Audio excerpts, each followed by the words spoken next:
गर्मी बहुत तेज थी। 3-4 दिनों से बराबर लू चल रही थी और जगह जगह मौतें हो रही थीं। शहर की सड़कें चूल्हे पर चढ़े तवे की तरह तप रही थीं। बड़े लोगों ने दरवाजों पर खस की टिट्टियां लगवा ली थीं और उनके नौकर उन्हें पानी से तर कर रहे थे। दुकानों पर पर्दे गिरे हुए थे। पटरी पर बैठने वाले नाई, खोमचे वाले और लॉटरी के टिकट बेचने वाले ओवरब्रिज के नीचे पहुंच गए थे और शाम होने का इंतजार कर रहे थे। रिक्शों में लोग इस तरह दुबक कर बैठते थे मानो शरीर का कोई अंग अगर बाहर निकलेगा तो वह जल जाएगा। प्रायः सभी के रुमाल पसीना पोंछते पोंछते काले हो गए थे। देहात के लोग तो अपने चेहरों को मोटे तौलिए या गमछे से इस तरह लपेटे हुए थे कि दूर से वे डाकू जैसे दिखाई पड़ते थे। पैदल चलने वाले लोगों ने अपने सिर पर छाता नहीं तो अपना बैग ही रख लिया था। किसी किसी ने तो रुमाल को ही सिर पर बांध लिया था। ठेलों पर बिकने वाला पानी 5 पैसे गिलास से बढ़कर 10 पैसे के भाव हो गया था। इस तरह गर्मी ने उस शहर की समाज व्यवस्था और अर्थव्यवस्था को पूरी तरह अपनी गिरफ्त में ले लिया था। लोग आज़ाद होते हुए भी गुलाम थे और मज़े की बात ये कि वे गर्मी का कुछ बिगाड़ नहीं सकते थे। अतः लू से बचने लिए उन्होंने अपने जेबों में प्याज की छोटी मोटी पोलियां रख ली थीं और शुक्र मना रहे थे। एक छोटा सा प्याज सलमान साहब की जेब में भी पड़ा था। इसे उनकी बीवी ने चुपके से रख दिया था।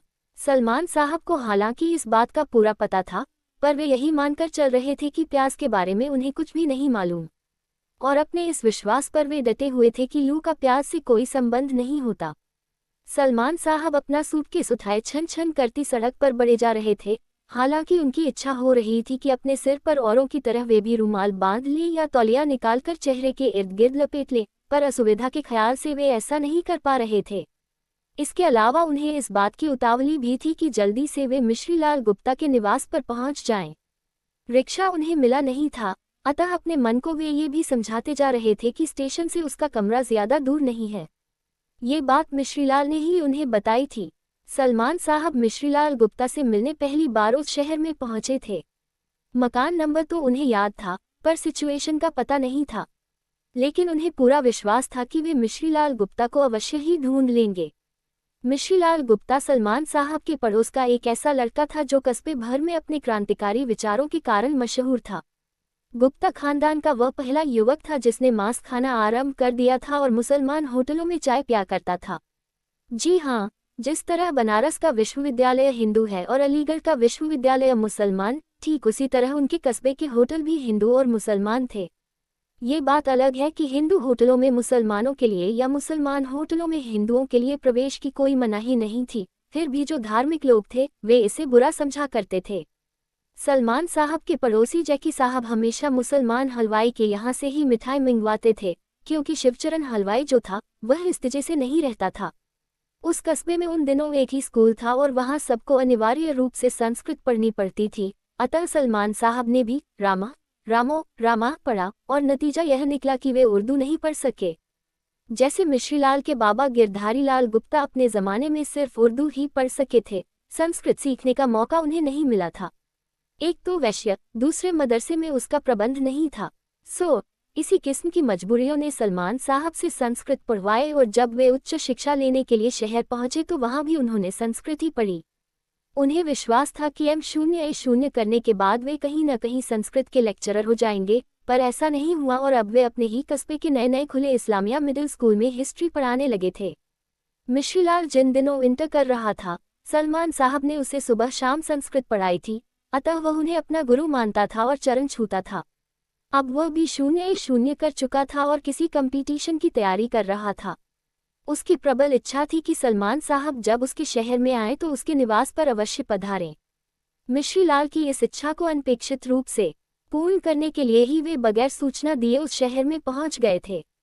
अचानक उसके दरवाजे पर दस्तक देकर उसे चौंका देना चाहते थे। सलमान साहब ने मोहल्ले का नाम याद किया, गोपालगंज। हाँ, यही नाम है। मकान नंबर 0B562, राधारमन मिश्र का मकान। स्टेशन से यही कोई आध मील पर स्थित। क्यों भाई साहब, गोपालगंज किधर पड़ेगा? उन्होंने एक दुकानदार से पूछा तो पान की पीक थूकने का कष्ट न करते हुए उसने गलगलाकर ये बताया कि वे महाशय थोड़ा आगे निकल आए हैं, पीछे मुड़कर बिजली के उस वाले खेमे से सटी हुई गली में घुस जाएं। सलमान साहब उसकी दुकान के शेड से जब बाहर निकले तो लू का एक थपेड़ा चट से उनके गाल पर लगा और उन्होंने अपनी एक हथेली कनपटी पर लगा ली। ठीक उसी वक्त उन्हें अपनी जेब में पड़े हुए प्याज का भी ख्याल आया और क्षण भर को वे आश्वस्त हुए। हाँ, यही गली तो है। उन्होंने बिजली के खंभे को ध्यान से देखा और गली में घुस गए। दाहिनी ओर ए ब्लॉक था। सलमान साहब ने सोचा कि बाईं ओर जरूर बी ब्लॉक होगा, पर उधर एच ब्लॉक था। वे और आगे बढ़े, शायद ए वाली साइड में ही आगे चलकर बी पड़े। लेकिन नहीं, जहां ए खत्म हुआ वहां से एम शुरू हो रहा था। बाईं ओर सी था। वे चकरा गए। कहाँ जाना है? एक सज्जन सड़क पर चारपाई निकालकर उसे पटक रहे थे और नीचे गिरे हुए खटमलों को मार रहे थे।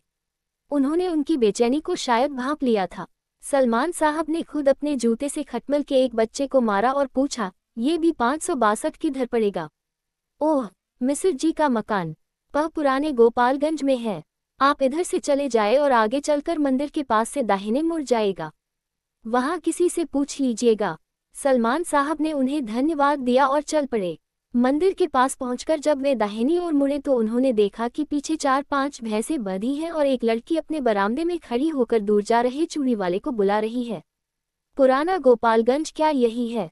उन्होंने उस लड़की से ही जानकारी लेनी चाहिए, पर उसने उनकी ओर कोई ध्यान नहीं दिया। उसका सारा ध्यान चूड़ी वाले के ठेले पर लगा हुआ था। सलमान साहब आगे बढ़ गए। थोड़ा और आगे जाने पर पुराने ढंग के ऊंचे ऊंचे मकान उन्हें दिखाई पड़े, जिनकी छाया में उस इलाके की सकरी सड़कें अपेक्षाकृत काफी ठंडी थी और नंग धड़ंग बच्चे उन पर उछल रहे थे।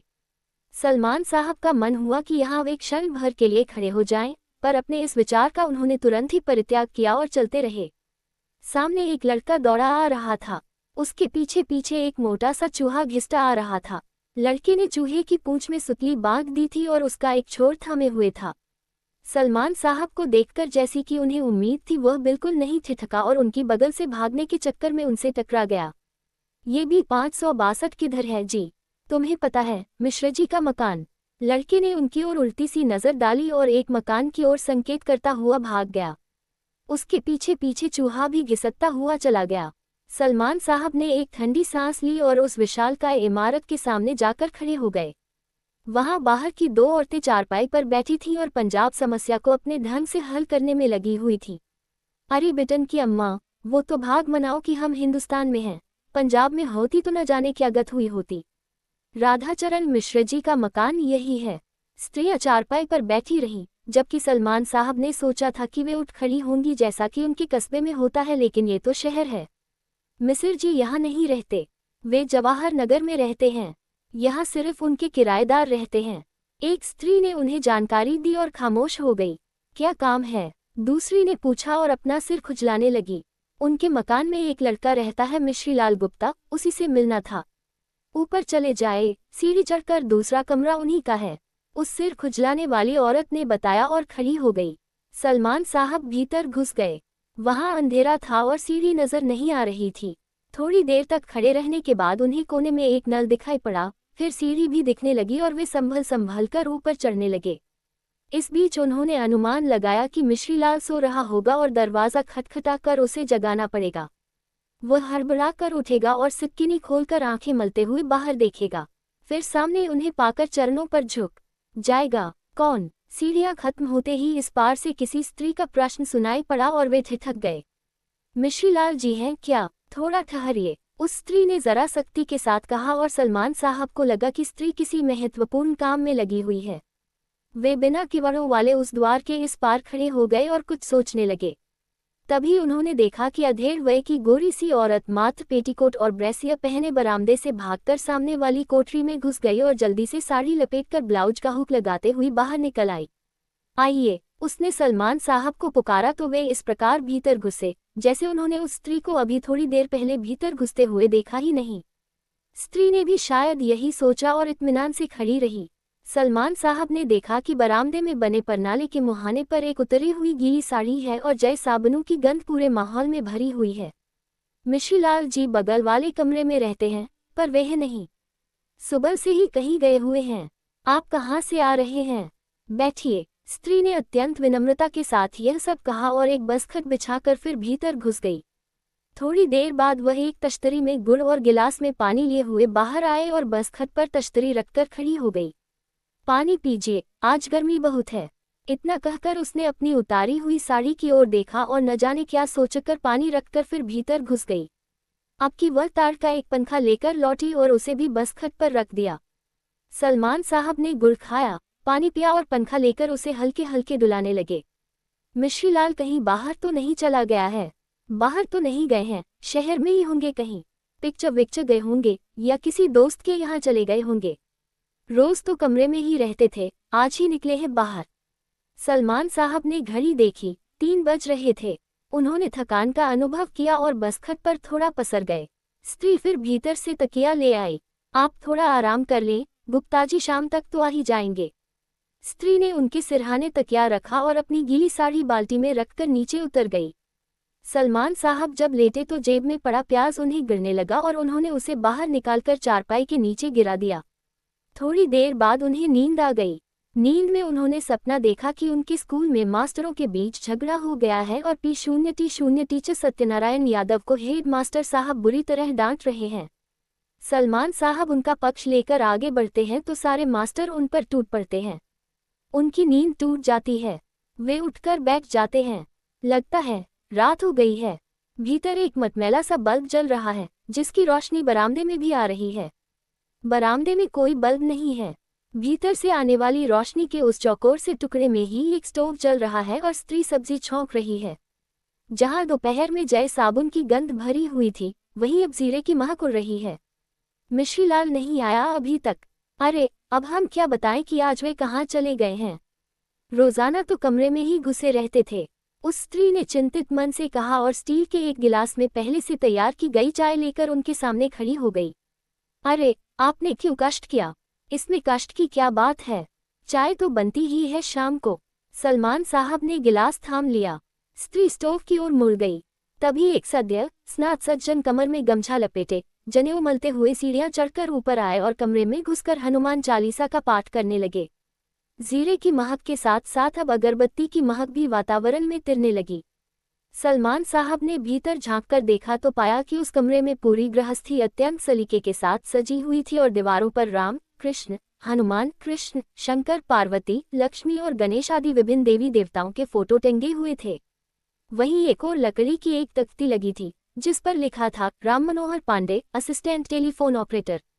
वे सज्जन अपने दाहिने हाथ में अगरबत्ती लिए, बाएं हाथ से दाहिने हाथ की टिहनी थामे सभी तस्वीरों को सुगंधित धूप से सुवासित कर रहे थे और बीच बीच में गीता के कुछ श्लोक भी सही गलत उच्चारण के साथ बोल जाते थे। छत पर एक गंदा सा पंखा अत्यंत धीमी चाल से डोल रहा था। स्त्री ने सब्जी पका ली थी और अब वह रोटियां बना रही थी। सलमान साहब की इच्छा हुई कि अब वे वहां से चल दें और किसी होटल में ठहर जाएं। सुबह आकर मिश्रीलाल से मिल लेंगे, क्योंकि रात काफी होती जा रही है और उसका अभी तक पता नहीं है। वे खड़े हो गए। मैं अब चलता हूँ, कल सवेरे आकर मिल लूंगा। उन्होंने अपना बैग उठा लिया। कहाँ जाएंगे? स्त्री ने उनसे सीधा सवाल किया और पीछे मुड़कर उनकी ओर ताकने लगी। किसी होटल में रुकूंगा। क्यों भाई साहब, होटल में क्यों रुकिएगा? क्या यहाँ जगह नहीं है? खाना तैयार हो गया है, खा लीजिए और छत पर चलकर लेटिए। रात में गुप्ता जी आ ही जाएंगे, और अगर न भी आए तो सुबह चले जाएगा। इस टाइम तो मैं आपको न जाने दूंगी। आइए, जूता वूता उतारिए और हाथ मुंह धोकर खाने बैठिए। नहीं भाभी जी, आप क्यों कष्ट उठाती हैं? उस स्त्री को अब भाभी कहने में कोई हर्ज नहीं लगा सलमान साहब को। कष्ट की क्या बात है? आइए, खाना खाए। सलमान साहब विवश हो गए। उन्होंने जूते उतारे और हाथ मुंह धोकर खड़े हो गए। अब तक पांडे जी अपनी पूजा आराधना से खाली हो गए थे और भीतर बिछी चौकी पर बैठकर कुछ कागज पत्तर देख रहे थे। सलमान साहब को उनसे नमस्कार करने तक का मौका अभी नहीं मिला था। यह उन्हें बहुत खल रहा था, लेकिन अब इतनी देर बाद नमस्कार करने का कोई औचित्य भी नहीं था, इसलिए उन्होंने सीधे सीधे बात करने की कोशिश की। भाई साहब, आप भी उठिए। नहीं, आप खाए, मैं थोड़ी देर बाद भोजन करूंगा।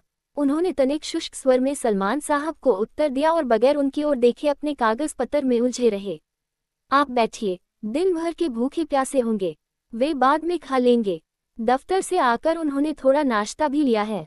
आप तो सो रहे थे। स्त्री ने एक बार फिर आग्रह किया और पीड़ा रखकर थाली लगा दी। लोटे में पानी और गिलास रख दिया। सलमान साहब बैठ गए। वे भीतर से बहुत आह्लादित थे।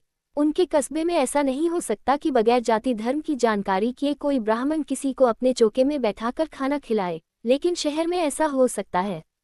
यद्यपि यह कोई बड़ा शहर नहीं है और यहाँ के लोग भी बहुत कुछ ग्रामीण संस्कारों वाले हैं, पर है तो आखिर शहर। यहाँ के पढ़े लिखे लोग प्रगतिशील विचारों के होते हैं, उनमें संकीर्णता नहीं होती, वे धर्मप्रवण होते हुए भी रूढ़ धारणाओं से मुक्त होते हैं। सलमान साहब सोच रहे थे और खा रहे थे। उन्हें बैंगन की सब्जी बहुत अच्छी लग रही थी। ताज़े आम का अचार यद्यपि पूरा गला नहीं था, पर स्वादिष्ट था। रोटियों पर घी भी चुपड़ा हुआ था। ऐसी रोटियां उनके घर में नहीं बनती। वहां तो उल्टे तवे पर बनी हुई विशालकाय और अर्धसन की चपातियां किसी पुराने कपड़े में लिपटी रखी होती हैं। स्त्री ने एक फूली हुई भाप उड़ाती रोटी उनकी थाली में और डाल दी थी। आप गुप्ता जी के गांव से आए हैं? सलमान साहब ने सिर उठाया। पांडे जी अब कागज पत्तरों से खाली हो गए थे और आम काट रहे थे। उनकी आवाज में उसी तरह की शुष्कता विद्यमान थी। जी हाँ, सलमान साहब ने जवाब दिया और अचार उठाकर चाटने लगे। पांडे जी ने संकेत से पत्नी को भीतर बुलाया और आम की 3 फांकियां थमा दी। स्त्री ने उन्हें सलमान साहब की थाली में डाल दिया। आप उनके भाई हैं? फिर वही शुष्क स्वर। सलमान साहब को कोफ्त हुई। जी नहीं, वह मेरा शिष्य है। क्या आप अध्यापक हैं? जी हाँ। कहाँ पढ़ाते हैं? आप भी गुप्ता हैं? जी नहीं। ब्राह्मण हैं? नहीं, मैं मुसलमान हूँ, मेरा नाम मोहम्मद सलमान है। उन्होंने अपना पूरा परिचय दिया और रोटी के आखिरी टुकड़े में सब्जी लपेटने लगे। पांडे जी ने अपनी स्त्री की ओर आंखें उठाईं तो पाया कि वह खुद उनकी ओर देख रही थी। ऐसा लगा कि दोनों ही एक दूसरे से कुछ कह रहे हैं, पर ठीक ठीक कह नहीं पा रहे हैं। सलमान साहब अगली रोटी का इंतजार कर रहे थे, लेकिन स्त्री स्टोव के पास से उठकर भीतर चली गई थी और कुछ ढूंढने लगी थी। सलमान साहब आम खाने लगे थे। स्त्री जब बाहर निकली तो उसके हाथ में कांच का एक गिलास था और आंखों में भय। उसने सलमान साहब की थाली के पास रखा स्टील का गिलास उठा लिया था और उसकी जगह कांच का गिलास रख दिया था। सलमान को याद आया कि अभी शाम को जिस गिलास में उन्होंने चाय पी थी, जिस थाली में वे खाना खा रहे थे, वह स्टील की ही थी। पल भर के लिए वे चिंतित हुए। फिर उन्होंने अपनी थाली उठाए और प्रणाली के पास जाकर बैठ गए। गुजना उठाया और अपनी थाली मांजने लगे। स्त्री ने थोड़ा सा पीछे मुड़कर उनकी ओर देखा, लेकिन Fira turanta bata hai vaha apain kama mem vyasta hogai, misralala abi taka nahi mayada, kahani parain k li hamem subscribe karam, Kanpur Story Dairy. Thanks for watching.